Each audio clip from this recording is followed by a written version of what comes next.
Jerry Bowman's time. Since you're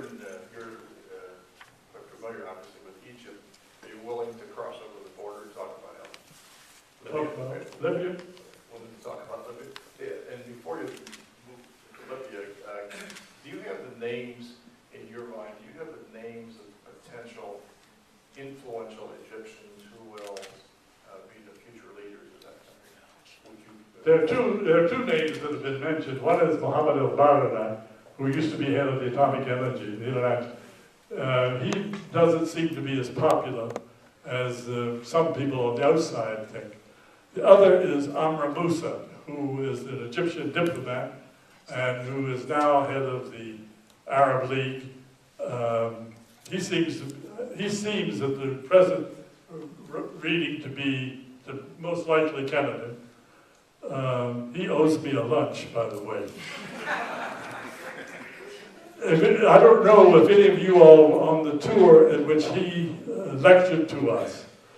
I had written to a friend of mine in the foreign ministry and said, could we have our tour group have a briefing on Egypt? And he said, yeah, we'll set it up. So when it came time to have the thing, it turned out they had moved the briefing place from the old foreign ministry to a new building. So we had to hustle up, bus or two, and get down there. And when we got there, there was Amr Moussa, who was then the foreign minister.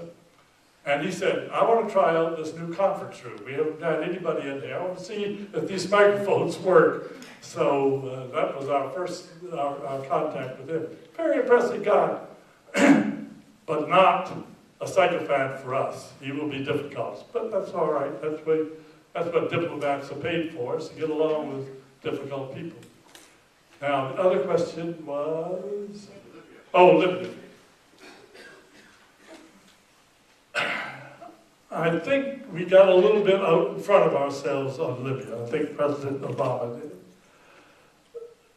Gaddafi has a regime that had a very firm control over that country.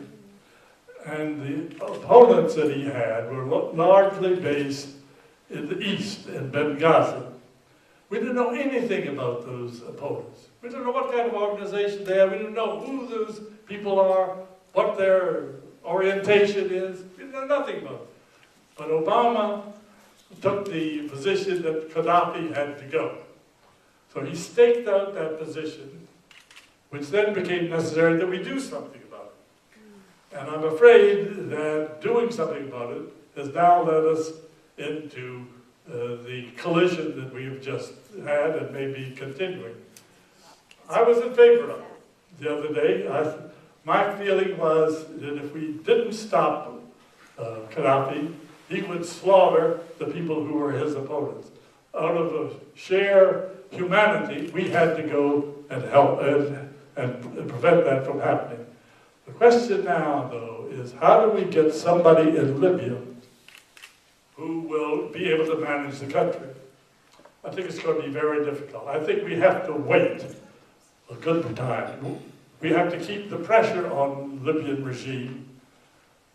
Eventually, I think it will split.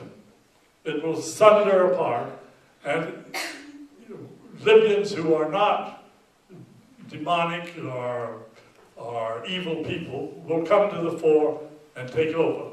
That's the best hope we have. I don't see, so that you have a replacement government for Gaddafi that may be able to make some kind of deal with the opponents. I don't see the opponents as sweeping in and coming to power by themselves,